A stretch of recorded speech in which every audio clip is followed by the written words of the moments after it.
ভারত তো দূরের কথা, আমেরিকা আমাদের সাথে টিকবে না ইনশাআল্লাহ। আমরা বলছি 4 দিনের মধ্যে আমরা কলকাতা দখল করে নেব। এই ভিডিওটো চোৱাৰ পাছত এতিয়া নিশ্চয় আপুনিও ক'ব যে বাংলাদেশ সঁচাকে খাই পাত ফলা। খাই পাত ফলা বাংলাদেশ। যিখন দেশ স্বাধীনতাৰ সময়ত ভাৰতবৰ্ষই যথেষ্ট সহায় কৰিলে পাকিস্তানৰ পৰা পৃথক হৈ অহাত, আৰু এই বাংলাদেশে এতিয়া ভাৰতবৰ্ষক দেখুৱাইছে যুদ্ধৰ ভয়। এইখনেই বাংলাদেশ। বাংলাদেশে এতিয়া কলকাতা, অসম, ত্ৰিপুৰাক একেকোবে দখল কৰি লোৱাৰ হুংকাৰ দিব পৰা হ'ল। বাংলাদেশৰ এতিয়া প্ৰধান মিত্ৰ পাকিস্তান আৰু চীন। ক্ৰমান্বয়ে ইছলামিক মৌলবাদীৰ দেশ হোৱাৰ দিশে বাংলাদেশ।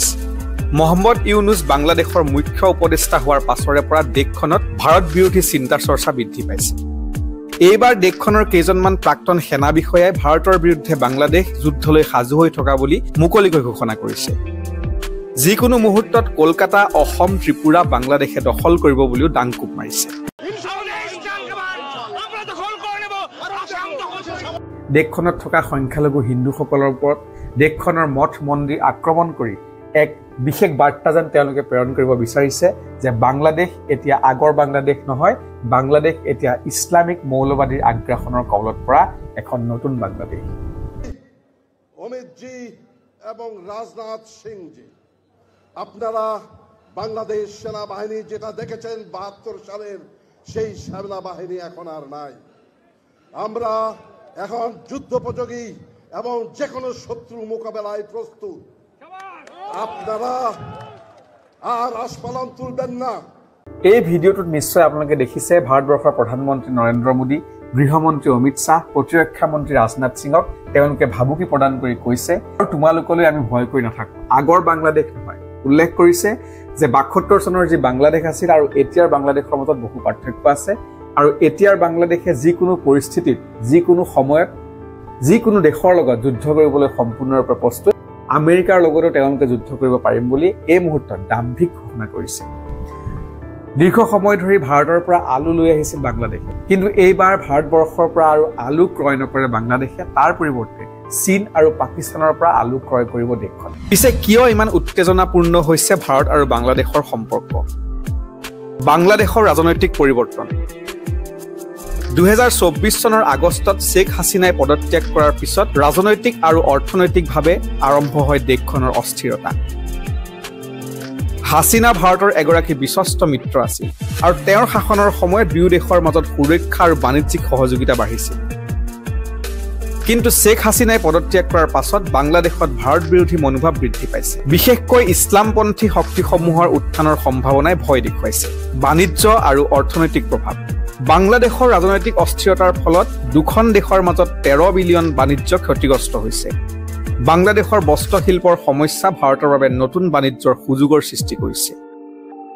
ভাৰত বিৰোধী মনোভাৱৰ বৃদ্ধি। শ্বেখ হাছিনাৰ প্ৰতি ভাৰতৰ সমৰ্থন মানি ল'ব নোখোজে বাংলাদেশৰ চৰকাৰে। আনকি বাংলাদেশত হিন্দু লোকক আক্ৰমণ, মন্দিৰ ধ্বংস, পাকিস্তানৰ সৈতে মিতিৰালি দিনক দিনে বৃদ্ধি পাইছে। সঁচাকৈ কি এতিয়া যদি বাংলাদেশে ভাৰতবৰ্ষক আক্ৰমণ কৰে তেন্তে ভাৰতবৰ্ষ বাংলাদেশৰ হাতত পৰাস্ত হ'ব নেকি? বাংলাদেশৰ ইমান শক্তি কেনেকৈ আহিল? এইবাৰ ভাৰতবৰ্ষ আৰু বাংলাদেশৰ যি শক্তি, এই শক্তিৰ সন্দৰ্ভত আমি প্ৰস্তুত কৰা এক তুলনামূলক ভিডিঅ' আপোনালোকৰ মাজলৈ আগবঢ়াইছোঁ। অৰ্থনৈতিক দিশত যদি ভাৰত আৰু বাংলাদেশৰ মাজত তুলনা কৰিবলৈ যাওঁ তেন্তে দেখিম যে ভাৰতৰ মুঠ ঘৰুৱা উৎপাদন প্ৰায় 3.74 ট্ৰিলিয়ন। ভাৰতবৰ্ষ হ'ল বিশ্বৰ ৫ম সৰ্ববৃহৎ অৰ্থনীতি। টেকনলজি, IT আৰু উৎপাদনৰ ক্ষেত্ৰতো স্থান অতি উন্নত মানৰ। আনহাতে বাংলাদেশৰ মুঠ ঘৰুৱা উৎপাদন প্ৰায় ৪৮০ বিলিয়ন। গাৰ্মেণ্টৰ ৰপ্তানিৰ ক্ষেত্ৰতহে দেশখন আগবঢ়া। সামৰিক দিশত ভাৰত হ'ল বিশ্বৰ ৪ৰ্থ শক্তিশালী সামৰিক বাহিনীৰ দেশ। তাৰ বিপৰীতে গ্ল'বেল ফায়াৰ ৱাৰ 2024ৰ প্ৰতিবেদন অনুসৰি বাংলাদেশৰ সামৰিক শক্তিৰ ক্ষেত্ৰত ৰেংক হৈছে ৩৭। সেইদৰে বায়ু সেনাৰ ফালৰ পৰা ভাৰতৰ মুঠ ২,২৯৬খন বিমান আছে। তাৰে ভিতৰত যুদ্ধ বিমানৰ সংখ্যা হৈছে ৬০৬খন। এতিয়া ভাৰতৰ হাতত আছে ৰাফেল, তেজছ, সুখয়, Su-30 MKI, মিৰেজ 2000 আদি যুদ্ধ বিমান। যুঁজাৰু বিমান আৰু হেলিকপ্টাৰৰ সংখ্যাৰ ক্ষেত্ৰত ভাৰত বিশ্বৰ ভিতৰতে ৪ৰ্থ স্থানত আছে।